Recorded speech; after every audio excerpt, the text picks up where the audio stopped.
मेरे दोस्तों, मैं आज माघ महात्म का 16वां अध्याय लेकर आया हूँ अपने वीडियो में। कृपया ध्यान से सुने और समझें और लाइक करें, सब्सक्राइब करें और शेयर करें। कार्तवीर्य कहने लगा कि हे भगवान, वह राक्षस कौन था और कांचन मालिनी कौन थी? उसने अपना धर्म कैसे दिया और उनका साथ कैसे हुआ? हे ऋषि, अत्रि की संतानों के सूर्य ग्रह तथा कथा यह सुनाकर मेरा कौतूहल दूर कीजिए। दत्तात्रेय जी कहने लगे कि हे राजन, इस पुरातन विचित्र इतिहास को सुनो। कांचन मालिनी नाम की एक सुंदर अप्सरा थी जो माघ मास में प्रयाग में स्नान करके कैलाश पर्वत पर जा रही थी। तब उसको मार्ग में जाते हुए हिमालय के कुंज से एक घोर राक्षस ने देखा। उस उस उस सोने जैसी तेज वाली सुंदर कटी वाली और पिन पयोधर वाली सुंदर अप्सरा को देखकर उस राक्षस ने कहा, हे सुंदरी, तुम कौन हो और कहाँ से आ रही हो? तुम्हारे वस्त्र और बेड़ी भीगी हुई है क्यों है? तुम आकाश मार्ग से कहाँ जाती हो और किस पुण्य के प्रताप से तुम्हारा शरीर ऐसा तेजस्वी और रूप ऐसा मनोहर है? तुम्हारे गीले वस्त्र से मेरे मस्तक पर गिरे हुए एक बूंद जल से मेरे क्रूर मन को एकदम अति शांति प्राप्त हो गई। इसका क्या कारण है? इस जल की क्या महिमा है? तुम बड़ी शीलवती प्रतीत होती हो, उसका कारण मुझसे कहिए। अप्सरा ने कहा कि हे राक्षस, सुनो, मैं काम रूपणी अप्सरा हूँ। मैं प्रयाग में संगम से स्नान करके आ रही हूँ, इसी से मेरे वस्त्र भीगे हैं। अब कैलाश पर जा रही हूँ, जहाँ पर श्री शिव निवास करते हैं। त्रिवेणी के जल से मेरी सब क्रूरता दूर हो गई, जिसके पुण्य के प्रभाव से मैं इतनी सुंदर और पार्वती जी की प्रिय सखी हूँ। सो आश्चर्य देने वाला उदाहरण मुझसे ब्रह्मा जी ने कहा था, सो सुनो। मैं कलिंग देश के राजा की वेश्या थी। रूप, लावण और सुंदरता में अपूर्व थी।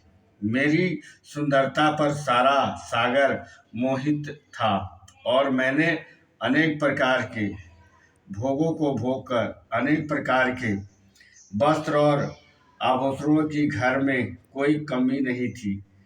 कई कामी पुरुष आपस में स्पर्शता ही से मृत्यु को प्राप्त हो गए।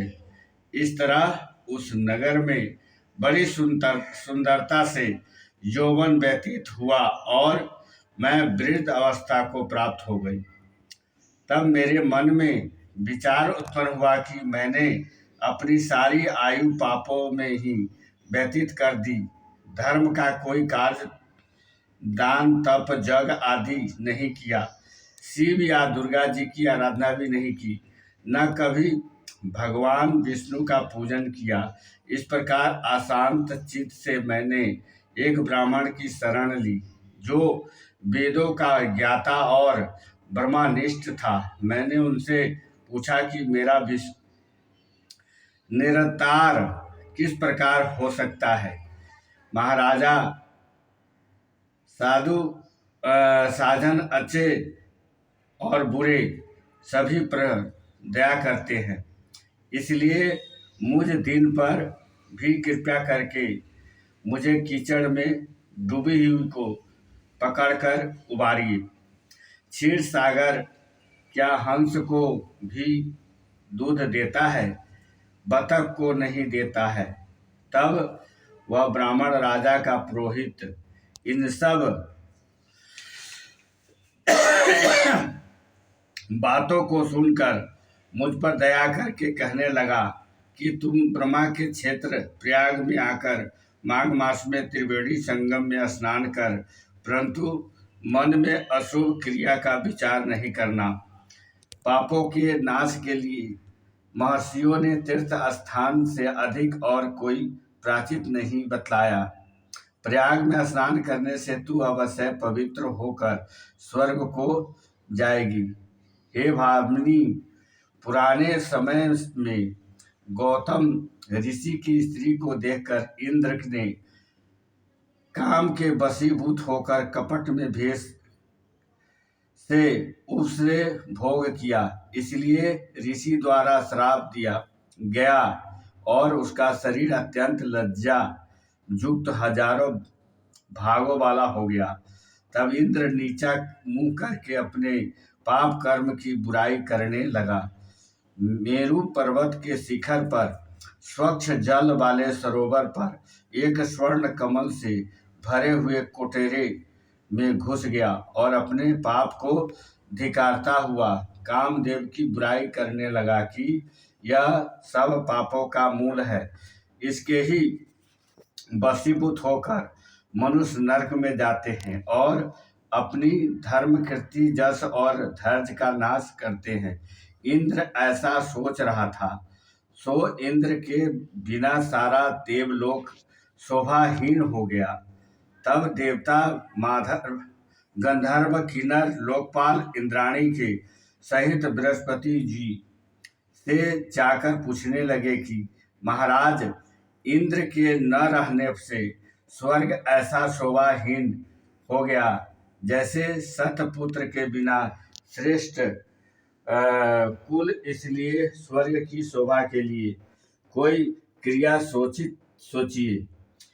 इस विषय में देर नहीं करनी चाहिए। तब बृहस्पति जी कहने लगे कि इंद्र ने बिना सोचे विचारे कर्म किया है, उसका फल भोग रहा है, सो वह कहा है।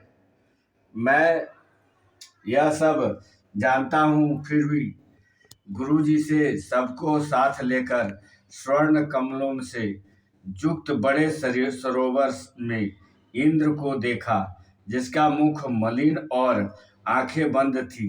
तब इंद्र ने बृहस्पति जी के चरणों को पकड़कर कहा कि इस पाप से उद्धार करके आप मेरी रक्षा कीजिए। तब बृहस्पति जी ने इंद्र से कहा कि प्रयाग में स्नान करने से ही तुम पाप मुक्त हो जाओगे। तब इंद्र सहित सबने प्रयाग में जाकर संगम में स्नान किया और त्रिवेणी स्नान से इंद्र पाप मुक्त ही हो गए। तब बृहस्पति जी ने इंद्र को वरदान दिया कि तुम्हारा शरीर में जितने भग है सब नेत्र हो जाए।